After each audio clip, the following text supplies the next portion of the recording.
Good evening అండి. Welcome to detective northern channel. ప్రస్తుతం రాష్ట్ర వ్యాప్తంగా మద్యం కుంభకోణం ఒక తీవ్ర చర్చాంశమైన అంశమైంది. ప్రస్తుతం వైఎస్ఆర్ కాంగ్రెస్ పార్టీకి చెందిన పలువురు ప్రముఖులు ఈ సిట్ దర్యాప్తులో విచారణను కూడా ఎదుర్కొంటున్నారు. దీనికి సంబంధించి అదే అంశంపై డోన్ నియోజకవర్గంలో మద్యం కుంభకోణంపై హాట్ టాపిక్ మారింది. ఓవైపు టీడీపీ నాయకులు, మరోవైపు వైసీపీ నాయకులు ఒకరిపై ఒకరు విమర్శించుకుంటూ దుమ్మెత్తి పోసుకుంటున్నారు. ఈ నేపథ్యంలో టీడీపీ నాయకులు ఒకసారి ప్రెస్ పెట్టి విచారణ ఎదుర్కోవాలని వాళ్ళకు వైసీపీ వాళ్ళని ప్రశ్నిస్తుండగా వైసీపీ వాళ్ళు ప్రెస్ మీట్ పెట్టి మీరు పబ్బం గడుపుకునే దానికే ఈ ప్రెస్ మీట్లు పెట్టి నిరాధారమైన ఆరోపణలు చేస్తున్నారని, ఏదైనా ఉంటే అది పోలీసుల దర్యాప్తులు వెల్లడవుతుందని చెప్పి వాళ్ళు కూడా భీష్మించుకొని చెప్పుకుంటున్నారు. ఇరువురికి సంబంధించిన వీడియోలు ప్రస్తుతం సోషల్ మీడియాలో హాట్ టాపిక్గా మారాయి. అవేంటో మనం చూద్దాం. ఈరోజు ఈ సమావేశము, ఈ ప్రకటన దేనికోసంటే మన రాష్ట్రంలో జరుగుతున్న అత్యంత హేయమైన మద్యం స్కామ్ గురించి మేము కొన్ని లేవనెత్తినాము. దానిలో భాగంగా ఈరోజు ప్రెస్ మీట్ పెట్టడం జరిగింది. డోన్ నియోజకవర్గం నుంచి గతంలో చాలామంది ఎమ్మెల్యే ఎన్నికై రాష్ట్ర మంత్రులుగా అత్యున్నత పదవి సాధించి ఎంతో కీర్తిని తెచ్చుకున్నారు. అదే కోణంలోనే శ్రీ బుగ్గన రాజేంద్ర రెడ్డి గారు కూడా 2 పర్యాయం ఎమ్మెల్యేగా, ఒక పర్యాయం రాష్ట్ర ఆర్థిక మంత్రిగా డోన్కి ప్రాతినిధ్యం వహించినారు. ఇది అందరికీ తెలిసిన విషయమే. కాకపోతే ఈయన హయాంలో ఆంధ్ర రాష్ట్రం అంటే అప్పుల రాష్ట్రం అని, ఇప్పుడు ప్రస్తుతం అవినీతి రాష్ట్రం అని ముద్ర పడిందని మేము భావిస్తున్నాం. కాకపోతే నేను ఒక 10 రోజుల క్రితం ఒక ప్రెస్ మీట్ పెట్టడం జరిగింది. అయ్యా, ఈ లిక్కర్ స్కామ్లో డిజిటల్ పేమెంట్ లేకుండా, ఫోన్పే, గూగుల్ పే, ఇతర యూపీఐ పేమెంట్ లేకుండా చెల్లింపులు ఆర్థిక మంత్రి అయినటువంటి బుగ్గనకు తెలిసి జరిగిందా, తెలియకుండా జరిగిందా? ఇది నా క్వశ్చన్. పోనీ ఈయన ఏమన్నా సీఎంఓకు నోటు పంపించినాడా, మేము ఈ విధంగా పేమెంట్ జరపాలనుకున్నాము, మీ యొక్క ఒపీనియన్ తెలిపని నేను సీఎంఓ పంపించినాడా? ఈ ప్రశ్నలకి సమాధానం చెప్పాలంటే ఒక బుగ్గన రాజేంద్ర చెప్తేనే బాగుంటుంది. ఎందుకంటే ఆంధ్ర రాష్ట్ర ప్రజల యొక్క విషయం ఇది. నా ఒక్కరి డోన్ విషయం కాదు, డోన్ ప్రజల విషయం కాదు. ఆంధ్ర రాష్ట్రాలకి అతను ఆర్థిక మంత్రిగా ఉన్నాడు, డోన్కి కాదు ఆర్థిక మంత్రి. అదేవిధంగా వైకాపా గవర్నమెంట్లో ఇతను నంబర్ 2 స్థానం అవుతుంది. నంబర్ 2 ఆర్థిక మంత్రి. ఇతను ఏం చెప్తే ఇతను ప్రతినిత్యం ఢిల్లీలో ఉంటూ ఢిల్లీ పోయి ఇతను అప్పులు తేవడము, ఆ అప్పులకు మనకేమో అప్పుల నుంచి కట్టబెడుతున్నారు, ఇక్కడ వీళ్ళు స్కామ్ల ద్వారా నగదు చేసుకొని వీళ్ళ ఆస్తులు పెంచుకున్నారు. ఇది ఇంకో సందర్భంలో మాట్లాడదాం. ఆయన అఫిడవిట్స్ ఉన్నాయి. ఆయన 2004లో అతను పోటీ చేసినప్పుడే 3 అఫిడవిట్స్ ఉన్నాయి. ఆ అఫిడవిట్స్ చూపించి దాని తర్వాత మాట్లాడదాం. ఎందుకంటే ఇది కాదు. ఇతను ఆర్థికపరమైన విషయము, ఈ లిక్కర్ స్కామ్ విషయము ఈయన దృష్టిలో ఉందా లేదా, ఈయన ఈ లిక్కర్ యొక్క జరిగిన వ్యాపారములు, లావాదేవీలని ఇతను పరిశీలించినా లేదా, నంబర్ 1. నంబర్ 2, ఈ డిజిటల్ విషయమై సీఎంఓకు రాసినాడా లేదా. నంబర్ 3, అక్కడి నుంచి ఏమొచ్చింది, ఇతనికి సజ్జల శ్రీధర్కి సంబంధాలు ఏంటి, ఇతని ఫోన్ కాల్ డేటాస్, అతని ఫోన్ కాల్ డేటాస్ అని కూడా విచారణ జరపమని మేము సిట్ అధికారులను కోరడమైంది. మేము వీళ్ళకి రిజిస్టర్ పోస్ట్ ద్వారా పంపడం జరిగింది. అదేవిధంగా పర్సనల్గా పోయి కలిసి కూడా ఇచ్చి చెప్పిన విషయాన్నంతా ఇట్లా విచారణ చేయాలని. కొంతమంది ఏదో మేము తెలివిగా మాట్లాడతాము, మేము తెలివిగా ఏదో అంటే అయిపోతుంది, నేను సబ్జెక్టు మాట్లాడుతున్నాను. ఇది జరిగిన ఆంధ్ర రాష్ట్రం జరిగిన నష్టం ఇది. ఆ నష్టం ఎట్లా అంటే ఈరోజు ఏదో అభివృద్ధి అంటున్నారు, అది 8% వడ్డీ, నాబార్డ్ ఫండ్స్ ఇతర అన్ని వడ్డీలు తెచ్చిన డెవలప్మెంట్ మాత్రం తప్ప ఎటువంటి స్పెషల్ ఫండ్ అనేది జరగలేదు. కొంత మాత్రమే, ఏది చిటికెట్ అంతా స్పెషల్ ఫండ్ ఉంది, కొండంతా అప్పు ఉంది. ఇది 8% వడ్డీ. ఈ 8% వడ్డీ ప్రజలు కడతారా లేదా, అది కూడా బుగ్గన సమాధానం చెప్పాలి. ఆ 8% వడ్డీ బుగ్గన ప్రజల మీద భారం పడుతుందా లేదా అన్నది ఒక విషయము. ఈ స్కామ్లో అత్యంత తెలివైన ఆ మంత్రివర్గంలోనే అత్యంత తెలివైన వాడుగా బుగ్గన గుర్తింపు ఉంది.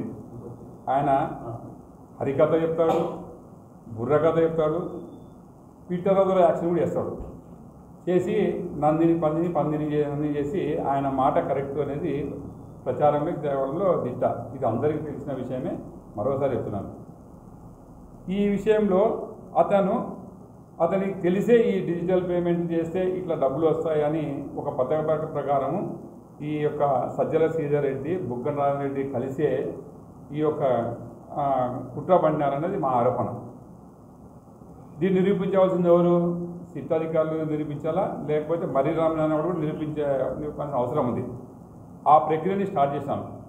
ఆ ప్రక్రియని నేటితోనే స్టార్ట్ చేశాం. ఎందుకంటే దానికి కావాల్సిన పేపర్లు ఏమి ఉన్నాయి, ఆ పేపర్లు గవర్నమెంట్ ఎట్లా తీసుకోవాలి అనే ప్రక్రియ ఈరోజు మొదలుపెట్టాను నేను. కాకపోతే ఈ యొక్క అభివృద్ధి పైన పట్టారం లోన పట్టారం.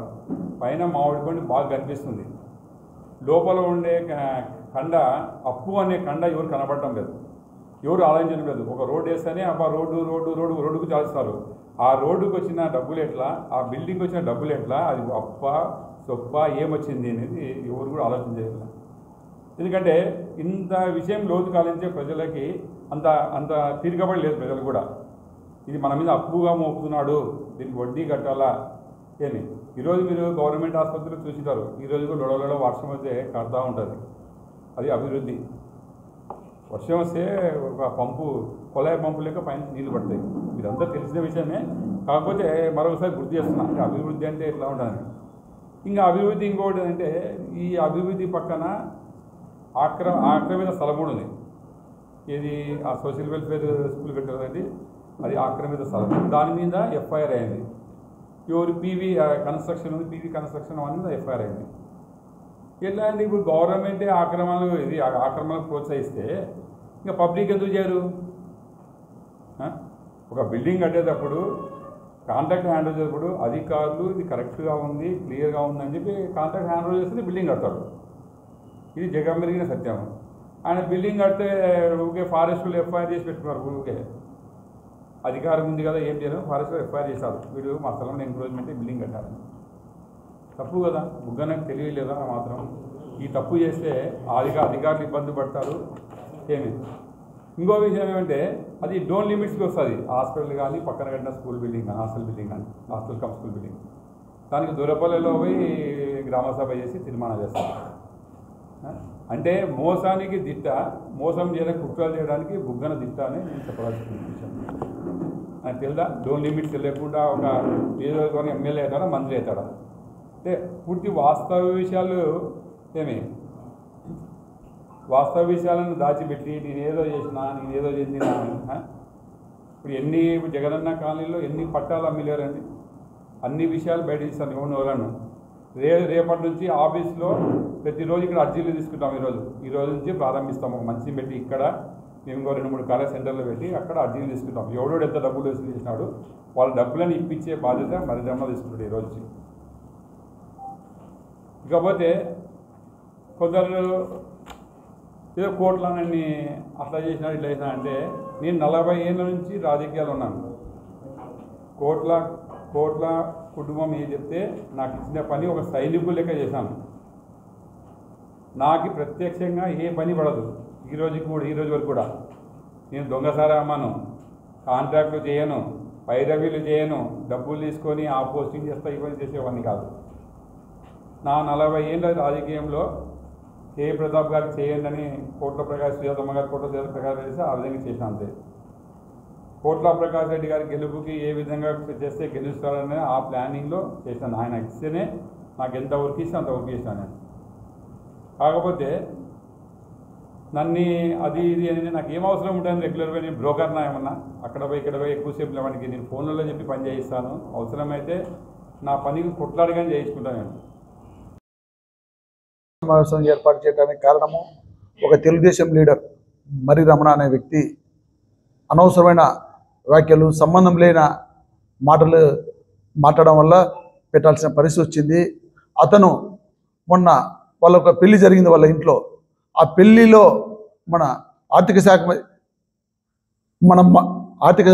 ఆర్థిక మాజీ శాఖ మంత్రిని బుగ్గన రాజేంద్రనాథ్ రెడ్డి గారిని పిలవడం జరిగింది.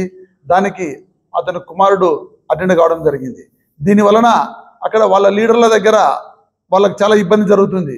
పక్కన పెట్టినాడు, పార్టీలోనే పూర్తి ప్రాధాన్యత లేకుండా పక్కన పెట్టినాడనే ఉద్దేశంతో అతను మళ్ళీ కోట్ల కుటుంబం దగ్గర అతని ఉనికిని చాటుకోవడం ఎలా, ఏ విధంగా అయితే నేను ఉనికిని చాటుకుంటా అనే ఉద్దేశంతో ఈరోజు ప్రెస్ మీట్ ఇచ్చి ఏదో లిక్కర్ స్కామ్ గురించి అనేది ఇంకో దాని గురించి అనేది అని చెప్తూ ఉన్నాడు. ఒకవేళ నీది నువ్వు అక్కడ పని చేసుకోవాలనుకుంటే నువ్వు ఒక డెవలప్మెంట్ చేపించి వాళ్ళతో చేపించి మెప్పు పొందు, కానీ ఇట్లా ఒక దగ్గర మెప్పు పొందడానికి అనవసరం వ్యాఖ్యలు చేయొద్దు రమణ గారు. మీరు బుగ్గన గురించి మాట్లాడే అర్హత మీకు లేదు. మీ దగ్గర గవర్నమెంట్ ఉంది, మీ దగ్గర ఎమ్మెల్యే ఉన్నాడు, మినిస్టర్లు ఉన్నారు, సీఎం గారు ఉన్నారు. పెట్టి ఎంక్వైరీ పెట్టించుకోండి. దాని ప్రెస్ స్టేట్మెంట్లు ఇస్తే ఏమవుతుంది? ఒకసారి చేసి నిరూపించుకోండి. ఇప్పుడు డోన్లో లిక్కర్ స్కామ్ అంటారు. లిక్కర్ స్కామ్ల గురించి చెప్పండి. డోన్లో ఏం లిక్కర్ స్కామ్లు జరిగినా, ఎవరు ఏం చేస్తున్నారో, ఏం కదా లిక్కర్ స్కామ్లు చూసుకోండి, మీకు తెలుస్తుంది. దాని లిక్కర్ స్కామ్ గురించి మాట్లాడాల్సిన అవసరం ఏముంది మీకు? చూడండి. మీరు ఇంకొక వ్యక్తి యూట్యూబ్లో మాట్లాడతాడు. అతను గత వైసీపీ గవర్నమెంట్లో బుగ్గన రాజనాథ్ రెడ్డి ఇంటి దగ్గరికి బేతంచెర్లకు వెళ్ళి కాళ్ళు పట్టుకొని నేను బతకలేకుంటున్నాను, నా పరిస్థితి బాగలేదు, ఇదే నాకు ఈ కోట్ల కుటుంబం నాకు అన్యాయం చేసింది, నాకు చాలా ఇబ్బంది పెట్టారు, నన్ను కోట్ల కుటుంబంలోని కొన్ని పేర్లు కోట్ల కుటుంబం పేర్లు చెప్పి కూడా బుగ్గన రాజనాథ్ రెడ్డిని ప్రాధేయపడి కాళ్ళు పట్టుకొని బ్రతిమాలి నేను పని చేసుకుంటానన్నా, నేను పని చేసుకోకూడదు, నేను బతకలేనని చెప్పి ఇంటికి పోయి రాజీ పడిచ్చిన వ్యక్తి అతను. ఈరోజు యూట్యూబ్లో ఇష్టం వచ్చి మాట్లాడతాడు. అంటే ఆ రోజు అవసరం ఉందని చెప్పి వాట్సాప్ కాల్లో ఆ రోజు అవసరం ఉందని చెప్పేసి కోట్ల కుటుంబాన్ని బుగ్గన రాజేంద్రనాథ్ రెడ్డి ఇంటి దగ్గర పోయి ఇంట్లో సింగిల్ పర్సన్లు పోయి వాళ్ళ గురించి ఏమేమో చెప్పి వచ్చినాడు. అది రాజనాథ్ రెడ్డి గారికి దశరథ రామిరెడ్డి గారికి ఇద్దరికి తెలుస్తుంది, కానీ వేరే వాళ్ళకు తెలియదు. దాంట్లో మాకేదో కొంత తెలుసు. ఈరోజు అక్కడ మెప్పు పొందాలనే ఉద్దేశంతో బుగ్గన రాజనాథ్ రెడ్డి గురించి మాట్లాడుతున్నాడు.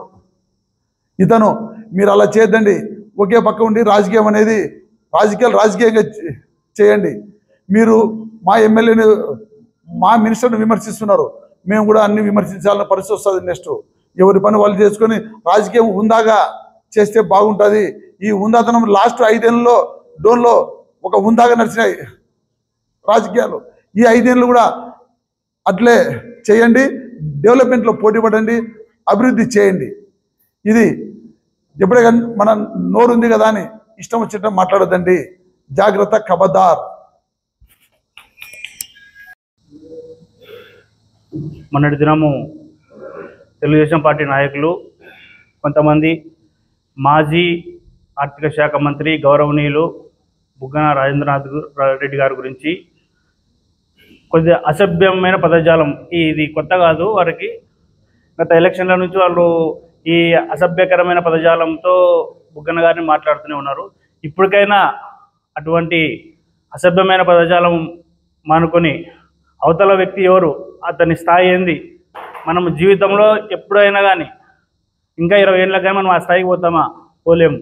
అటువంటి స్థాయి ఉన్న వ్యక్తుల్ని మనం సంబోధించేటప్పుడు కొంచెం జాగ్రత్తగా ఆచితూచి మీరు ఏదైనా ఉంటే చేయండి, ఆరోపణలు చేయండి, అది నిరూపించండి, దానికి తగ్గట్టు చట్టాలు ఉన్నాయి, ఇవన్నీ కోర్టులు ఉన్నాయి, ఇవన్నీ చూసుకుంటారు. అంతేగాని ఏదో బురద బట్టగాల్సి ముఖం మీద వేసే రాజకీయాలు ఇప్పటికైనా మానుకొని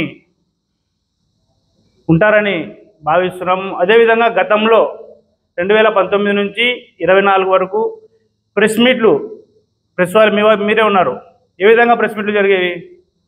ఒక రోడ్డు ఓపెనింగు, లేకుంటే ఎవరైనా కానీ ప్రతిపక్షము ఎవరైనా కమ్యూనిస్ట్ వాళ్ళు కానీ ఎవరైనా అడిగితే ఈ రోడ్డు ఎప్పుడు ఓపెన్ చేస్తారో, లేకపోతే ఈ హాస్పిటల్ ఎప్పుడు ఓపెన్ చేస్తారో, ప్రజలు చాలా ఇబ్బంది ఉంది అని అంటే అప్పుడు ప్రెస్ మీట్లు పెట్టి పలానా రోజు హాస్పిటల్ ఓపెన్ అవుతుంది, పలానా రోజు ఈ అభివృద్ధి కార్యక్రమం ఓపెన్ అవుతుంది అని ప్రెస్ మీట్లు పెట్టి ఉందాగా చెప్పేవాళ్ళం. కానీ ఇప్పుడు ఆ హాస్పిటల్లో ఏందో అవినీతి జరిగిందంట, లేకపోతే ఈ రోడ్లలో అవినీతి జరిగిందంట, ఎంక్వైరీ చేసుకోండి. మిమ్మల్ని ఎవరైనా అడ్డుకుంటున్నారా? అధికారం ఉంది, పార్టీ ఉంది, ఎవరు అడ్డుకోవడం లేదు కదా. ఫస్ట్ మీరు ప్రజల ప్రాణాలకు విలువనియడం నేర్చుకోండి. 22 మంది ఉండాల్సిన హాస్పిటల్లో డాక్టర్లు 2-3 లేరు హాస్పిటల్లో. ప్రజల ప్రాణాలు విలువనిచ్చి అటువంటి అభివృద్ధి కార్యక్రమం మీద ఏమైనా డాక్టర్లను అపాయింట్ చేద్దాము, ఇంకా ఏమైనా కొత్తగా నూతన ఎక్విప్మెంట్ హాస్పిటల్కి తీసుకొని వద్దాము. మేమైతే 100 పడకల ఆసుపత్రి, మా సార్ 100 పడకల ఆసుపత్రి నిర్మించాడు. అట్లా బోడిగుండి మీద ఈకలు వికే రాజకీయాలు మానుకొని ఇంకా హాస్పిటల్ ఇంకా మనము దాని స్థాయి పెంచుదామా, ఎక్విప్మెంట్ పెంచుదామా, డాక్టర్లను పెంచుదామా, ప్రజలకు ఏ విధంగా ఉపయోగపడతాము, ఇలాంటివి చేస్తే ప్రజలు కూడా మిమ్మల్ని హర్షిస్తారు. ఒకసారి మీరు ప్రజల్లోకి వెళ్ళి చూడండి. అదేవిధంగా బలిజ భవనం అన్నారు, మేము సొంత నిధులతో కమ్యూనిటీ హాల్ కట్టిస్తామన్నారు. ఇంతవరకు ఊసే లేదు. ఆల్రెడీ మేము మా సార్ శంకుస్థాపన చేసిన దాన్ని కూడా సున్నం పూసినారు. కాబట్టి ఎటువంటి ఈ కార్యక్రమాలు లేవు, అభివృద్ధి కార్యక్రమాలు లేవు. ఏమంటే గుడ్డ కాల్చడం, ఒక మీద వేయడము, ఆ పై స్థాయి ఉన్న వ్యక్తిని ఎప్పుడెప్పుడు ఆ కిందికి లాగుదామా అని. మీ రాజకీయాలు ఇవన్నీ అటువంటి వ్యక్తి, అటువంటి స్థాయి ఉన్న వ్యక్తికి, బుగ్గన్న గారికి జస్ట్ ఇట్లా తాకను కూడా తాకలేవు. ఎందుకంటే వారి వంశం కానీ వారి గత చరిత్ర కానీ చూసుకుంటే ఒక్క మచ్చలేని నాయకులు, ఒక విజన్ ఉన్న నాయకులు, వారి తాతగారి నుంచి అభివృద్ధే కేంద్రంగా వాళ్ళు పనిచేసే నాయకులు, ప్రజలకు ఏం చేద్దామా అని ఆలోచించే నాయకులు. వారు ఒకసారి బేతంచెర్లలోకి వెళ్ళండి. బేతంచెర్లలో వారు ఎన్ని సొంత నిధులతో ఖర్చు పెట్టారో ఒకసారి చూడండి. మనం ఎప్పుడైనా మన పేరు మీద ఏమైనా ఉన్నాయో ఒకసారి చూడండి. డోన్లో విమర్శించే నాయకులు కూడా చెప్తున్నా, మన పేరు మీద, మన వారి పేరు మీద ఎవరైనా పెట్టారా?